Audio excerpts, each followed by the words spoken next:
head of marketing for BBC Studios in Asia.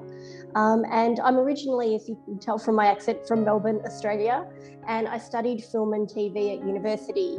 I actually set out to work in comms, and I did a few roles, and I realised that the part of the jobs that interested me were actually more marketing related. So I kind of gravitated towards marketing, and also realised that I really wanted to work in the media.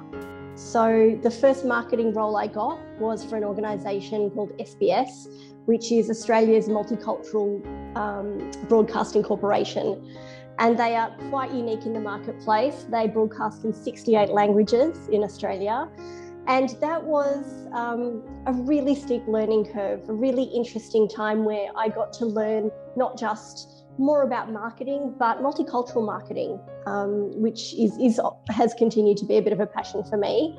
Had lots of different experiences there. I think the highlight was working on the 2010 World Cup marketing campaign. So SBS was going to broadcast the games in language, and so we did a big campaign in 12 languages, and I think that was pretty much the highlight of my time there. It was brilliant. Aside from anything else, it was a really fun place to work.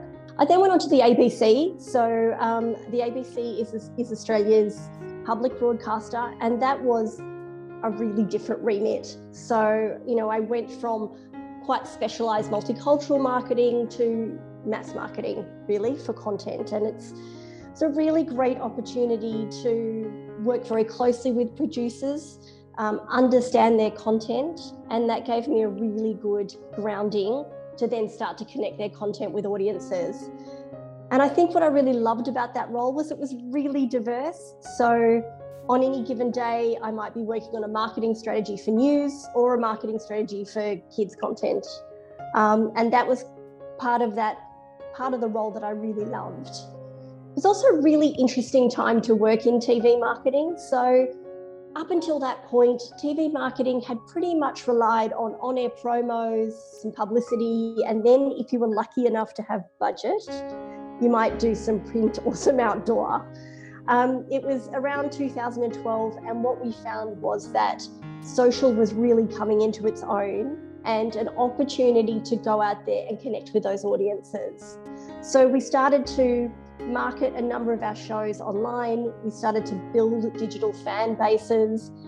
And I think what I really appreciated was that for me, now marketing was something that was more of a two-way experience.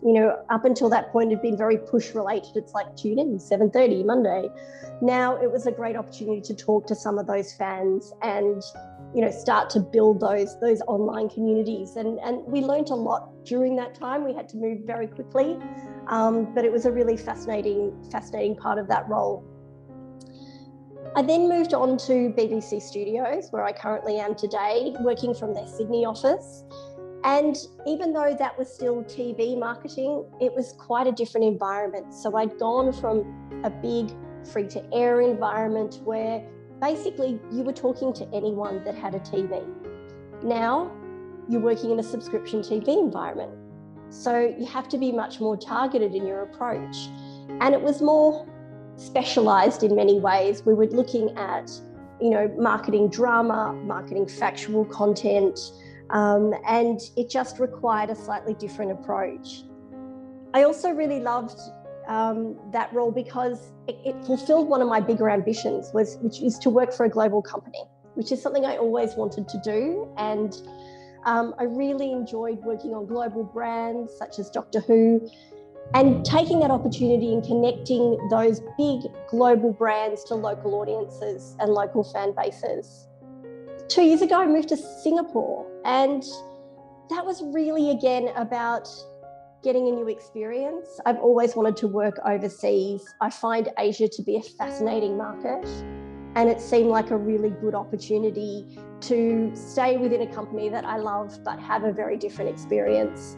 So my current role oversees marketing for all of Asia. It's really quite diverse. So everything from Northeast Asia, Southeast Asia, South Asia, Greater China, it spans quite a big geography. And I think the biggest learning for me in this role is just how diverse those audiences are. and you're taking very British content, and when you look at the BBC, you realise that outside of Britain and perhaps Australia, it's really just known as a news service. So there's a really big challenge there to connect with those audiences locally and take our content to people that might like English drama or might love our factual content. So that's been a pretty steep learning curve, but really quite enjoyable.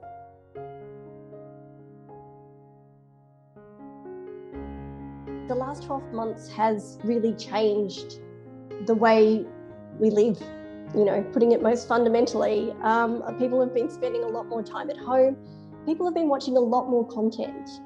And so the impact that's had on our business is, our content has really found more opportunities to connect with audiences. So a really good example is, BBC Lifestyle has a lot of home and food content. Well, of course, as we've all been in lockdown, a lot of people have discovered the joy of baking.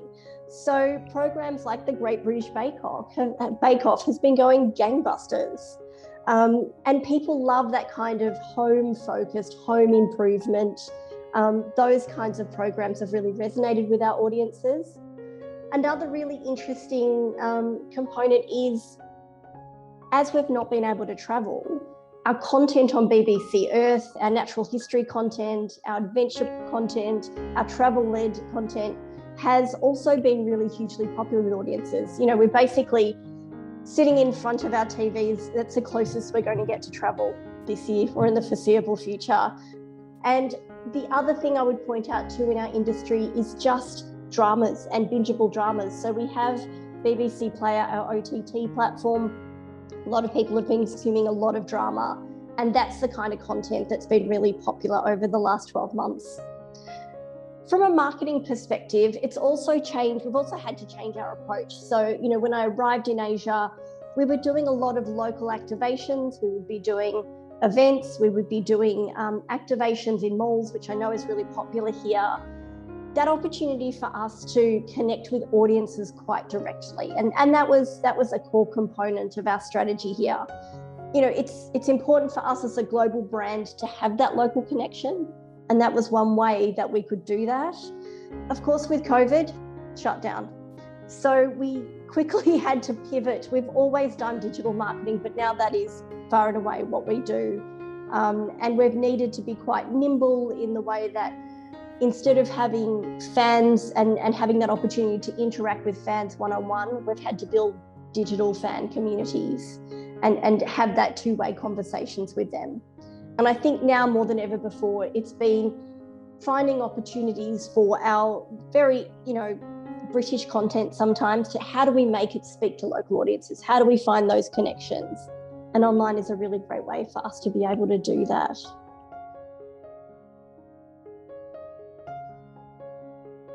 I think when I look back at my career, I think one of the best things I've done and one of the things I've sought out is just to try to develop as a broader skill set as possible. So, I understand that even if people specialise in a particular area of marketing, that's great. But for me, it has been about learning about marketing strategy, but more broadly than that, learning leadership skills, learning really good communication skills, comms, events, I think if you're early on in your career, you want to try to do as much as possible to build that knowledge and those skill sets so that as you become more senior, you understand how those things work and you understand the role that each component plays within a broader strategy. I also think a really important skill to have is just learning how to manage stakeholders. So, in marketing, we're answerable to all different parts of the business. We're accountable. And I think you can have the best marketing strategy in the world, which will deliver really great results, but you need to find a way to learn how to communicate those things at the outset before you embark upon it, get people signed on to your vision, execute it well, and then report back. And so I think, often we get so focused on what we need to deliver, we sometimes forget the really important work that needs to be done around stakeholder management. And that for me is key. I think It's important to have an open approach to learning, but by open, I mean, it's important to do courses as they come up, but really, you know, for me, the key to learning has been learning from other people in the organisation by putting my hand up and speaking to different parts of the business, working on projects that don't necessarily have anything to do with my role. You know, aside from anything else, beyond it being a great way to raise your profile, it's actually just a really great way to learn how the business works. And, you know, I think it's so important to learn how a business works if you're going to market it, if you're going to connect it with potential target audiences. And I think finally, do what you love. Find something that you love doing and just go out there and do it. You will, for me, the opportunity to work across content is a great motivator. I love it. And so it makes me excited about my job and it makes me seek out new opportunities. So I think, you know, although certain things might sound cool and you think, yeah, that would be cool to do that, but do you really love doing that? And I think you need to find something that you really love doing, and then you'll just be successful at it.